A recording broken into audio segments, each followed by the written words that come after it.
Yeah, I think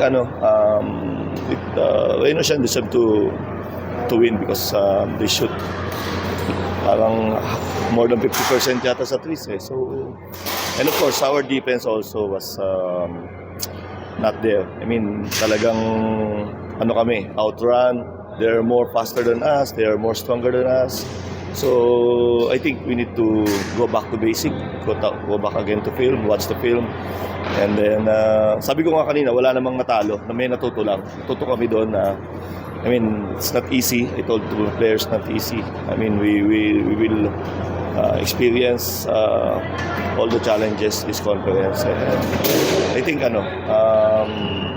kumbaga, nakita na namin ngayon. So, we need to go back again to basic and work hard so that in preparation for our next game.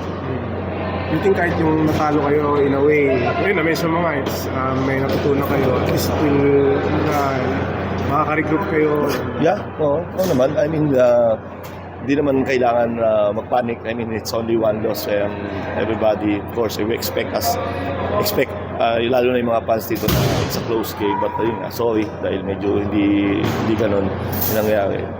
But again, we will bounce back hard on our next game. We will prepare hard and the players knew that we need to go back to what we are doing, which is prepare hard for every single game. Okay?